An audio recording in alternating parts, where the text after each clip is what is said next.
Hello learners. आज के video में हम लोग करने वाले हैं 1857 में इंडिया में एक बहुत बड़ा रिवोल्ट हुआ था जिसको हम लोग ग्रेट इंडियन रिवोल्ट या सिपाही म्यूटनी के नाम से जानते हैं। तो आज के वीडियो में हम लोग उसी रिवोल्ट के बारे में जानकारी प्राप्त करने वाले हैं, ठीक है। और इस चैप्टर से, इस टॉपिक से रिलेटेड चैप्टर हमारे एनसीईआरटी में भी क्लास 8 के हिस्ट्री में चैप्टर 5 में दिया गया है, ठीक है, जिसका टाइटल है व्हेन पीपल रिवेल 1857 एंड आफ्टर। ठीक है, इसको हम लोग ना हिंदी में सिपाही विद्रोह या भारतीय स्वतंत्रता संग्राम का प्रथम विद्रोह भी कहते हैं। तो व्हेन पीपल रिवेल, जब लोगों ने विरोध किया, और द ग्रेट रिवोल्ट ऑफ 1857, जब 1857 में लोगों ने रिवोल्ट किया था। तो ये सिमिलर चीज़ें हैं, सेम चीज़ें हैं। हम लोग इसी रिवोल्ट के बारे में जानकारी प्राप्त करेंगे आज के वीडियो में। ये रिवोल्ट क्या था, इसके कौन कौन से रीजन थे, इसका इम्पैक्ट क्या हुआ था, ये इस रिवोल्ट का रिजल्ट क्या था, ठीक है, और अलग अलग सेंटर पे कौन कौन से इसके लीडर्स थे। तो इस रिवोल्ट से रिलेटेड सभी इम्पॉर्टेंट इन्फॉर्मेशन हम लोग इस वीडियो में प्राप्त करेंगे, ठीक है। रिवोल्ट ऑफ 1857, देखिए कोई भी रिवोल्ट होता है तो हमें इस चीज़ को पहले समझना है कि कोई भी रिवोल्ट होगा तो रिवोल्ट कब करता है कोई भी ग्रुप या कोई भी आदमी, जब उसके बर्दाश्त करने की शक्ति खत्म हो जाती है। मीन्स उसके ऊपर बहुत पहले से ऑपरेशन हो रहा होगा, अत्याचार हो रहा होगा, वो काफ़ी समय से बर्दाश्त कर रहा होगा, और फिर एक पॉइंट ऑफ टाइम ऐसा आएगा कि वो विरोध करेगा। वो ऑपरेसर के अगेंस्ट, जो भी उसको ऑपरेस कर रहे हैं, परेशान कर रहे हैं, उसके अगेंस्ट वो स्टूड होगा, खड़ा होगा, विरोध करेगा, ठीक है ना। सो रिवेल, रिवोल्ट, अपोज, ये सब सिमिलर चीज़ें हैं, एक ही वर्ड है। इसका मतलब विद्रोह करना है, विरोध करना है, ठीक है। रिवोल्ट ऑफ 1857 और rebellion of 1857, it was the first organised and armed revolt against the East India Company. इसको हम लोग इसलिए पढ़ते हैं हिस्ट्री में क्योंकि ये ईस्ट इंडिया कंपनी जो उस टाइम इंडिया पे रूल कर रही थी, उसके अगेंस्ट पहली बार इंडिया में एक ऑर्गेनाइज तरीके से एक आर्म्ड रिवोल्ट किया गया है, ठीक है ना।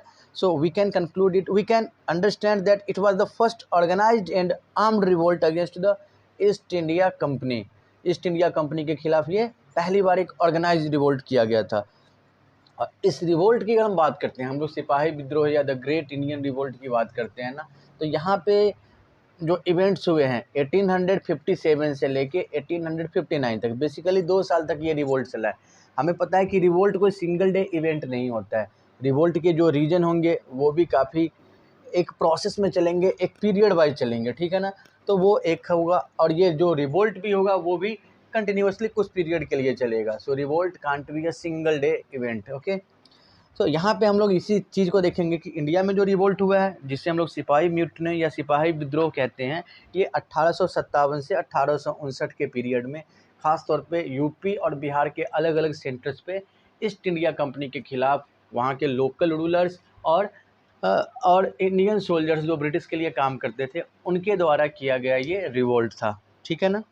इस रिवोल्ट को ना अलग अलग नाम से भी जानते हैं। जैसे जो ब्रिटिश हिस्टोरियंस होते हैं वो इस रिवोल्ट को द सिपाही म्यूटनी कहते हैं। देखिए सिपाही हम लोग बोलते हैं अपनी भाषा में, और वो उनका उच्चारण एसेंट अलग होता है, तो वो लोग सिपाही को सिपाही बोलते हैं। तो वही द सिपाही म्यूटनी और द सिपाही विद्रोह एक ही चीज़ें होंगी। ब्रिटिश हिस्टोरियन ने इसको सिपाही म्यूटनी कहा है, ठीक है। जबकि विनायक दामोदर सावरकर, वी.डी. सावरकर ने इसे the first war of independence कहा है, ठीक है। सिपाही mutiny by British historian, the first war of independence bye Vinayak Damodar Savarkar. इसको हम लोग और नाम से जानते हैं, the Indian insurrection, the revolt of 1857। तो ये सारे नाम इसी घटना के हैं। अब जो महत्वपूर्ण चीज़ है इस घटना के बारे में, जो कारण होंगे, देखिए कोई भी घटना, कोई भी क्रांति होती है, कोई भी रिवोल्ट होता है, तो एक चीज़ तो बिल्कुल ही कॉमन चीज़ है, समझने लायक है कि जो रिवोल्ट करते हैं उनके ऊपर अत्याचार हो रहा होगा, या वो नाखुश होंगे, डिसअपॉइंटमेंट होगा उनके अंदर बहुत ज़्यादा, और वो बहुत समय से बर्दाश्त करते आ रहे होंगे। जब पानी सर के ऊपर से गया, उनके बर्दाश्त से बाहर होगा, तो वो रिवोल्ट करेंगे। तो हम लोग इसी चीज़ को समझते हैं रीजन्स ऑफ द रिवोल्ट में। देखिए इस टॉपिक को हम लोग एनसीईआरटी के बुक के हिसाब से भी ले चलते हैं और जनरल वे में भी ले चलते हैं, ठीक है ना। तो दोनों तरीके से लेके चलते हैं ताकि इससे रिलेटेड कोई भी पॉइंट हमारा छूटे नहीं। तो अगर हम लोग बात करते हैं इस रिवोल्ट के अलग अलग रीजन की। तो सबसे पहले बात करेंगे पॉलिटिकल रीजन्स की, ठीक है। आप एनसीईआरटी में अगर ये देखेंगे तो वहाँ आपको मिलेगा nawab lose their power, means Indian nawabs और Indian rulers lost their political supremacy, lost their political authority. Indian जो राजा थे वो ब्रिटिश गवर्नमेंट के अंडर में आने के बाद उनका पावर सीज हुआ था, उनके पावर को मिनिमाइज किया गया था। तो हम लोग वही देखेंगे रीजन्स ऑफ रिवोल्ट में और political reason of the revolt में। पॉलिटिकल रीजन की बात करते हैं तो सबसे पहले हम क्या देखते हैं कि British east India company forcefully annexed many Indian states, बहुत सारे इंडियन स्टेट को उन्होंने कब्जा किया था, ठीक है। डॉक्ट्रिन ऑफ लैप्स था, उससे पहले सब्सिडियरी अलायंस ऑफर किया था। सब्सिडियरी अलायंस में हम लोग जानते हैं कि इंडियन स्टेट में ब्रिटिश गवर्नमेंट ने अपना एक रेजिडेंट अपॉइंट किया और वो रेजिडेंट वहाँ के जो लोकल रूलर होते थे उनके डिसीजन में इंटरफेयर करते थे, ठीक है। बाद में हम लोग देखते हैं डॉक्ट्रिन ऑफ लैप्स जो डलहौजी ने इंट्रोड्यूस किया। उसमें क्या था कि कोई भी इंडियन रूलर जिसके पास अपना नेचुरल मेल हेयर नहीं होगा, जिसके पास अपनी संतान नहीं होगी, खुद का बच्चा नहीं होगा, तो वो किसी एडॉप्टेड सन को राजा नहीं बना सकता है। यानी अगर किसी का अपना संतान नहीं है तो उस राजा के बाद उसका जो स्टेट है वो ईस्ट इंडिया कंपनी अनेक्स कर लेगी, ईस्ट इंडिया कंपनी अपने में मर्ज कर लेगी, ठीक है ना। तो इसका काफ़ी ज़्यादा विरोध हो रहा था। डॉक्ट्रिन ऑफ लैप्स के अंदर हम लोग देखते हैं कि सतारा, नागपुर, झांसी इन सब को मर्ज किया गया था ईस्ट इंडिया कंपनी में। वहीं अगर हम लोग बात करते हैं अवध या लखनऊ की, तो लखनऊ ने सब्सिडियरी अलायंस ज्वाइन किया था, ठीक है। लखनऊ ने सब्सिडियरी अलायंस ज्वाइन किया था और ब्रिटिश गवर्नमेंट के प्रति अपनी लॉयल्टी भी दिखाई थी 1801 में। लेकिन फिर भी 1856 में अवध के ऊपर मैल एडमिनिस्ट्रेशन या एक फेलियर ऑफ गवर्नमेंट का चार्ज लगाया जाता है और उसको एनेक्ट कर लिया जाता है। यानी ये कह के कि अवध का गवर्नेंस अच्छा नहीं है, अवध में अच्छा गवर्नेंस इंश्योर करने के लिए ईस्ट इंडिया कंपनी उसको अपने में मिला रही है, ठीक है। तो यहाँ पे क्या देखते हैं कि जो सब्सिडियरी अलायंस में जो ब्रिटिश के साथ थे उनके साथ भी ये यही हथकंडा अपना रहे, ज़बरदस्ती उनके स्टेट को अपने में मिला रहे, तो वो लोग भी नाखुश होंगे, ठीक है ना। Awadh was annexed under the charge of maladministration. Awadh signed subsidiary alliance in 1801। 1801 में सब्सिडियरी अलायंस भी ज्वाइन किया, लेकिन फिर भी 1856 में अवध को कब्जा कर लेते हैं। अवध का राजा होता है वाजिद अली शाह। वाजिद अली शाह को कैप्चर करके ले जाते हैं, ठीक है। आपने इसके रेफरेंस के लिए प्रेमचंद की कहानी पढ़ना कभी, शतरंज के खिलाड़ी में भी इस चीज़ का वहाँ पे रेफरेंस आपको मिलेगा, ठीक है। उसके बाद हम लोग क्या देखते हैं, अगर इनकी बात करते हैं अवध के बाद हम लोग क्या देखते हैं कि जो इंडियन रूलर्स थे, जो मुग़ल रूलर्स थे, तो ब्रिटिश ने ऐसी पॉलिसी अपनाई कि मुग़लों के पावर को ये क्या करने लगे, एक तरीके से चैलेंज करने लगे, या मुग़लों के पावर को, मुग़लों की पॉपुलैरिटी को ये रिस्ट्रिक्ट करने लगे। सबसे पहले जो सिक्के छपते थे, जो सिक्के होते थे, उससे मुग़ल रूलर का हटाया गया, जो भी कॉइन मिंटेड होते थे, ठीक है। तो वहाँ पे मुग़ल रूलर का वहाँ पे इमेज होता था, उसको हटाया गया। उसके बाद 1849 में डलहौजी ने ये अनाउंस किया कि बहादुर शाह जफ़र के बाद उनके जो परिवार के लोग होंगे वो रेड फोर्ट खाली कर देंगे, ठीक है। Bahadur Shah Zafar was the last Mughal ruler, हम लोग ये पढ़ते हैं ना। तो डलहौजी ने 1849 में ही ये क्लियर किया हुआ था कि बहादुर शाह जफ़र के बाद जो भी रूलर होंगे वो खाली कर देंगे लाल किला को। और 1856 में गवर्नर जनरल जो उस टाइम पे था लॉर्ड कैनिंग ने डिसाइड किया था कि बहादुर शाह जफ़र लास्ट मुग़ल रूलर होंगे। इसके बाद मुग़ल एम्पायर को British east India company merge कर लेगी। तो हम लोग यहाँ पे देख रहे हैं डलहौजी की, ये चाहे डॉक्ट्रिन ऑफ लैप्स की पॉलिसी हो, ठीक है, कैनिंग की पॉलिसी हो, इन सब ने पॉलिटिकल इम्पैक्ट डाला है। जो इंडिया के रूलर्स थे वो अब अंग्रेजी शासन पे भरोसा नहीं कर रहे थे या उनसे कहीं ना कहीं घबराए हुए थे, ठीक है। उसके बाद हम लोग देखेंगे इस रिवोल्ट के इकोनॉमिक रीजन्स को भी देखते हुए चलेंगे। इकोनॉमिक रीजन की बात करते हैं ना, तो देखिए हम क्या देखते हैं कि ईस्ट इंडिया कंपनी का जो रूल है, ज़्यादातर रूरल एरिया में जो किसान हैं उनसे ये बहुत ज़्यादा टैक्स ले रहे हैं, उनको फोर्स कर रहे हैं खेती करने के लिए उस चीज़ की, चाहे वो कॉटन हो, इंडिगो हो, या वो सारी चीज़ों को खेती करने के लिए फोर्स कर रहे हैं, जिससे किसानों को फ़ायदा नहीं हो बल्कि कंपनी को फ़ायदा हो। साथ ही साथ जो ज़मींदार थे उनकी ज़मींदारी छीन ली गई थी। ज़मींदारों के ऊपर बहुत ज़्यादा बर्डन था कि वो किसानों से टैक्स कलेक्ट करके और कंपनी को दे, और इसके एवज में ज़मींदारों का जो कमीशन था वो बहुत कम था। तो peasant and zamindars were fed up with burden of taxes, okay, they were forced to pay taxes. तो किसान और ज़मींदार वैसे दुखी होंगे, ठीक है। साथ ही साथ हम लोग क्या देखते हैं कि इस टाइम पे जो भी किसान थे किसान के साथ एक दिक्कत और ये थी कि एक तो उन्हें खेती में फ़ायदा नहीं हो रहा था, दूसरी बात है कि उन्हें खेती करने के लिए लोन लेना पड़ता था, और लोन जो देते थे, जो महाजन होते थे या अंग्रेज़ों के एजेंट होते थे, वो ब्याज इतना ज़्यादा लेते थे, इंटरेस्ट इतना ज़्यादा होता था कि किसानों को फ़ायदा भी नहीं होता था और ये लोग लोन ट्रैप में फँस जाते थे, जिससे बाद में कई बार कई किसानों को अपनी ज़मीन भी खोनी पड़ती थी। लोन नहीं चुकाने के कारण महाजन उनसे उनकी ज़मीन छीन लेते थे।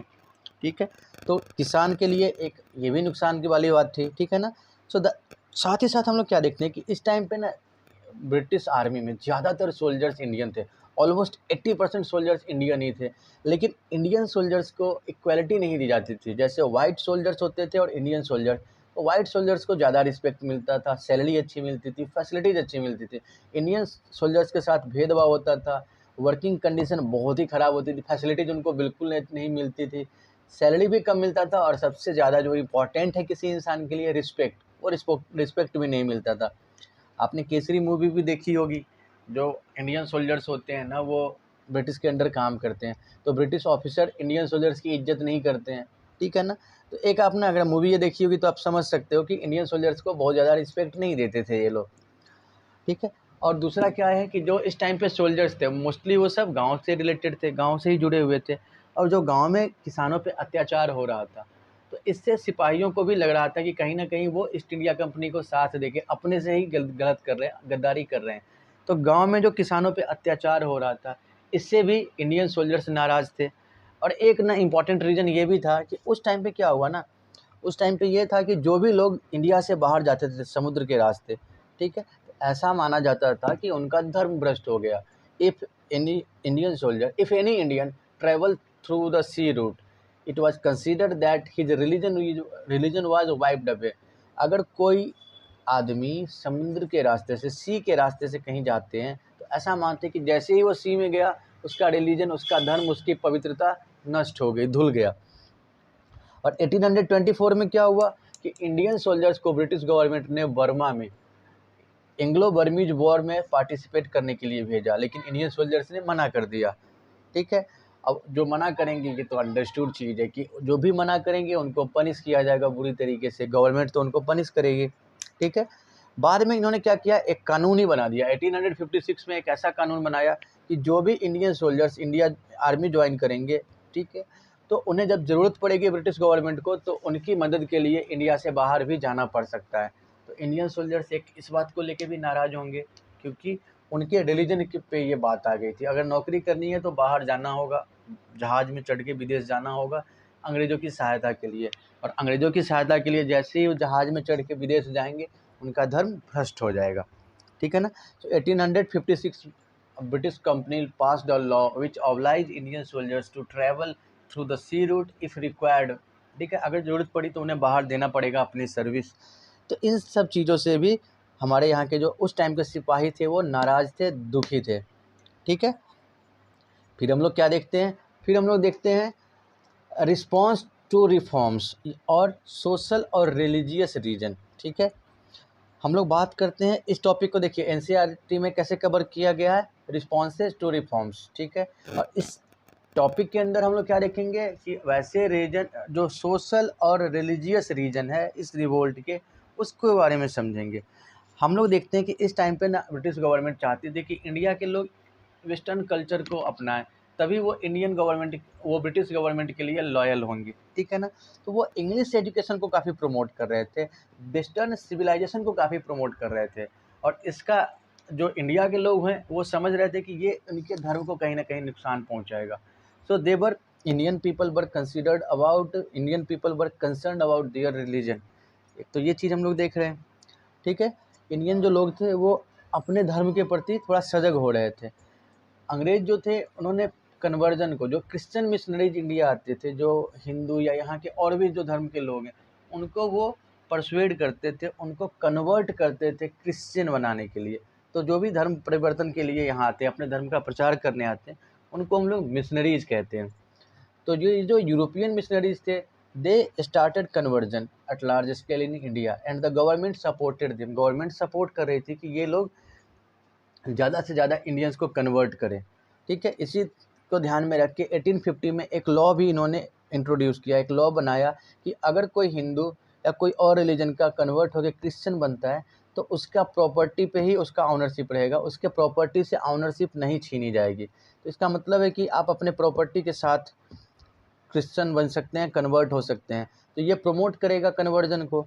तो इसलिए भी इंडिया के लोग बहुत ज़्यादा इस बात से नाराज़ थे, क्योंकि ये लोग क्रिश्चियनिटी को सपोर्ट कर रहे थे, मिशनरीज़ को सपोर्ट कर रहे थे, और ये जो मिशनरीज़ थे वो इंडियन गॉड्स का मजाक उड़ाते थे, इंडियन धर्म का मजाक उड़ाते थे, इंडियन बिलीफ्स पे चोट करते थे। ठीक है, फिर देखिए, धर्म ना बहुत सेंसिटिव मुद्दा होता है, और उस टाइम पे क्या हुआ कि ये जो सती सिस्टम था हमारी सोसाइटी में उसका विरोध किया गया, उसको बैन किया गया। ठीक है, सरकार ने सती सिस्टम को बैन किया। अब इससे यहाँ के लोगों को काफ़ी बुरा लगा, उनको ये लगा कि ये उनके रिलीजन पे अटैक हो रहा है। तो यहाँ पे हम लोग देखते हैं कि सती को बैन किया गया, तो इंडियन लोग ना इससे काफ़ी नाराज़ हुए। तो रिलीजियस रीजन में हम लोग ये चीज़ देखेंगे, English education, ban on Sati system, promotion of missionaries. Okay, इस सब चीज़ से इंडिया के लोग नाराज़ थे। सो रिलीजियस और सोशल रीजन के बाद हम लोग एक चीज़ और देखते हुए चलते हैं, और वो देखते हैं हम लोग इकोनॉमिक रीजन। ठीक है, इकोनॉमिक रीजन में भी हम लोग देख चुके हैं, ज़मींदार और किसानों को टैक्स ज़्यादा देना पड़ रहा है, महाजन किसानों की ज़मीन हड़प रहे हैं, उनको ब्याज देना ज़्यादा पड़ रहा है, और किसान अपनी ज़मीन खोते जा रहे हैं। फिर हम लोग रिलीजियस रीजन भी देख चुके हैं। ठीक है, अब हम लोग बात करेंगे immediate reason of this revolt. देखिए, ये सब तो बहुत दिनों से चला है, लेकिन जब रिवोल्ट होगा तो कुछ ना कुछ ऐसा इंसिडेंट होगा ना जो लोगों के गुस्से को ट्रिगर करेगा। ठीक है ना, लोगों में रिवोल्ट अगर कर रहे हैं तो गुस्सा तो बहुत पहले से होगा, लेकिन कोई ऐसी एक घटना घटेगी जिससे लोगों का गुस्सा जो है वो बाहर आएगा, फूटेगा, और उसी को हम लोग लेके चलते हैं इमीडिएट कॉज में, इमीडिएट कॉज या तात्कालिक कारण। ठीक है, तो इसमें हम लोग क्या समझते हैं कि 1857 की बात करें, टाइम याद रखेंगे हम लोग, मार्च का महीना चल रहा है। ठीक है, 1857 के मार्च की बात है। एक अफवाह फैलती है कि ब्रिटिश गवर्नमेंट ने जो कारतूस यूज किए हैं, राइफल, एनफील्ड राइफल के लिए जो कार्ट्रिज या कारतूस यूज किए हैं, उसमें ना जो ग्रीस्ड राइफल है उसका जो चर्बी है ना वो गाय के मांस और सुअर के मांस का है, यानी बीफ और पोर्क का बना हुआ है। So a rumour spread about the greased cartridge of the new Enfield rifles as it was made of beef and pork, and beef हमेशा किसी भी हिंदू के लिए बीफ प्रोहिबिटेड है। ठीक है ना, बीफ उसके लिए बिल्कुल प्रोहिबिटेड है, और जो मुस्लिम सोल होंगे उनके लिए पोर्क प्रोहिबिटेड है उनके रिलीजन में। ठीक है ना, और इंडियन सोल्जर्स में ज़्यादातर उस टाइम पे हिंदू और मुसलमान ही थे। तो जब ये अफवाह हुआ तो इंडियन सोल्जर्स निश्चित तौर पे उसका विरोध करेंगे। ठीक है ना, और इसी टाइम पे हम लोग बात करते हैं 29 मार्च 1857 को बैरकपुर छावनी बंगाल में है। ठीक है ना, तो बैरकपुर छावनी में एक इंडियन सोल्जर्स थे, एक इंडियन सिपाही थे, नाम था मंगल पांडे। तो मंगल पांडे ने इस कार्ट्रिज को यूज करने से मना कर दिया। Mangal Pandey refuse to use the cartridge and shot his senior dead. Mangal Pandey ने गुस्से, मंगल पांडे को कार्ट्रिज यूज करने को बोला गया, उन्होंने मना कर दिया और गुस्से में अपने सीनियर को गोली मार दिया। ठीक है ना, रिजल्ट क्या होगा कि 29 मार्च को मंगल पांडे ने रिवोल्ट किया है, और 8 अप्रैल को मंगल पांडे को फांसी दे दी जाती है। ठीक है, 8 अप्रैल को मंगल पांडे को फांसी दे दी जाती है। अब इसी बीच में हम लोग देखेंगे मार्च की ये घटना है। ठीक है, मई में क्या देखते हैं कि 9 मई को मेरठ छावनी में 85 सोल्जर्स जो होते हैं वो ड्रिल करने से मना कर देते हैं। जो सोल्जर्स के जो रेगुलर ड्रिल होती है वो करने के लिए इन्हें बोला जाता है, और ये जो सोल्जर्स होते हैं वो उस ड्रिल को करने से मना कर देते हैं। 9 मई की ये बात है। ठीक है ना, हम लोग देख रहे हैं कि रिवोल्ट वाले ईयर में है, मार्च से मामला हीटेड हो रहा है। ठीक है, हम लोग मार्च में देखें मंगल पांडे ने मना किया, 8 अप्रैल को उनको फांसी दी गई है। अब मई में हम लोग देख रहे हैं कि मेरठ में 85 सोल्जर जो होते हैं वो रिफ्यूज करते हैं ड्रिल करने से, और जो भी सोल्जर्स मना करते हैं उनको 10 साल की जेल की सज़ा सुनाई जाती है। ठीक है, और अगले ही दिन यानी 10 मई को उन 85 सोल्जर्स के सपोर्ट में, ठीक है, उन 85 सोल्जर्स के सपोर्ट में उस ट्रूप के और जो सोल्जर्स होते हैं वो अटैक करते हैं, और अपने सभी 85 सोल्जर्स को वो आज़ाद करवा लेते हैं, जेल से, कैद से छुड़ा लेते हैं, और उसी टाइम वो प्रण करते हैं कि वो लोग अब दिल्ली जाएंगे, दिल्ली पे कब्जा करेंगे और बहादुर शाह जफ़र को अपना लीडर मानेंगे। ठीक है ना, तो ये हम लोग क्या देखते हैं, ये वहाँ का इमीडिएट कॉज था। ठीक है, इमीडिएट कॉज यहाँ पे हम लोग देख रहे हैं, तो इमीडिएट कॉज में ये था कार्ट्रिज जो ग्रीस्ड कार्टिज है उसके अंदर बीफ होने का अफवाह या पॉर्क होने का अफवाह, और मेरठ में 85 सोल्जर्स को जो 10 साल की सज़ा सुनाई गई है, उसके बाद वहाँ के सोल्जर्स का रिवोल्ट, ये इमीडिएट कॉज में हम लोग कंसीडर करेंगे। और ये जो 10 मई की हम लोग बात कर रहे हैं, 10 मई को ही यहाँ मेरठ से सारे सोल्जर्स दिल्ली पहुँचने लगे। दिल्ली पहुँचे और सुबह तक ये लोग दिल्ली पहुँच चुके थे और इन्होंने डिसाइड किया कि ये अपना लीडर बहादुर शाह जफ़र को बनाएंगे और बहादुर शाह जफ़र के लीडरशिप में ये लोग ईस्ट इंडिया कंपनी के अगेंस्ट वॉर करेंगे, रिवोल्ट करेंगे।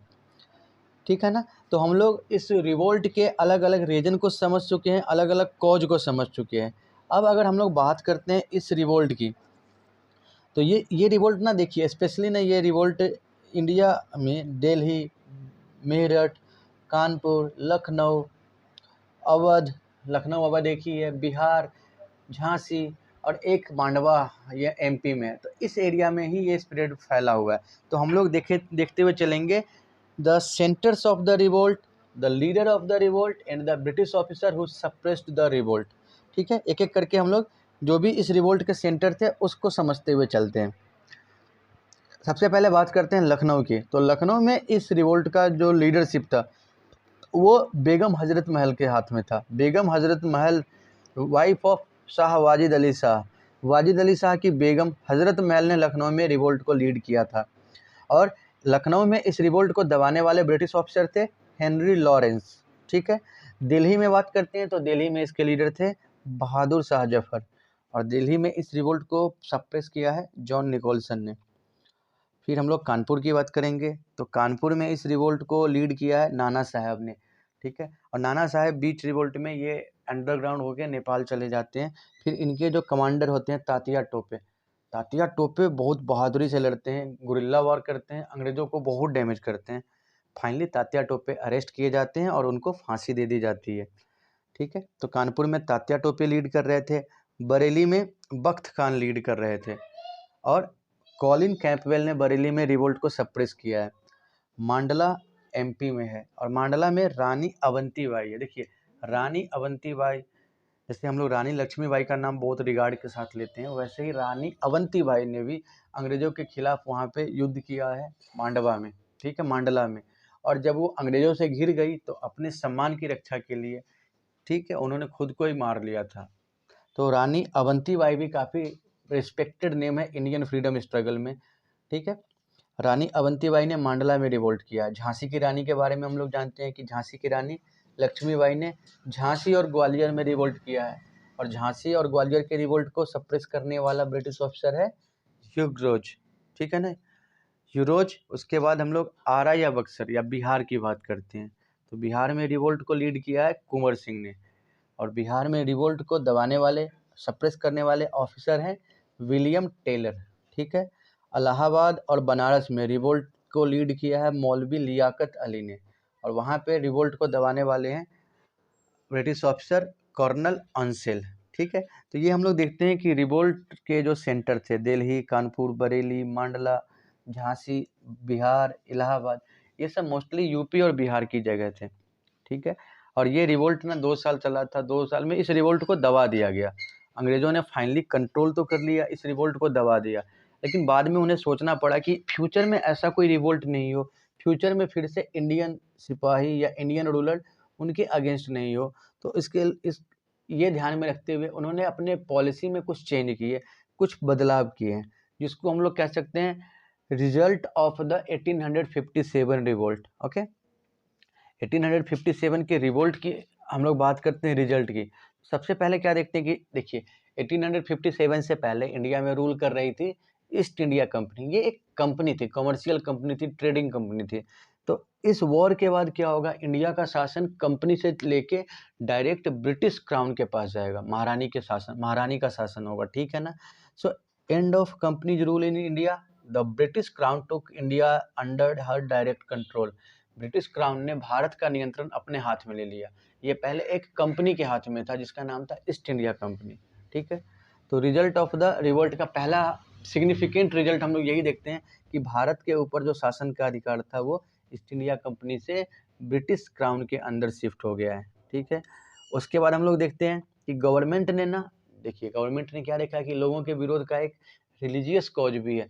लोगों ने जब धर्म का उनको अपमान लगा, लोगों के धर्म का अपमान हुआ, मजाक उड़ाया गया, तो लोगों ने विरोध किया है। तो इन्होंने क्या किया, अपनी पॉलिसी चेंज कर दी और ये इंडिया के लोगों के जो भी रिलीजन थे, चाहे वो हिंदू हो या मुस्लिम हो, उसके प्रति ये थोड़ा सॉफ्ट हो गए। So they adopted the policy of religious tolerance towards Indian religions.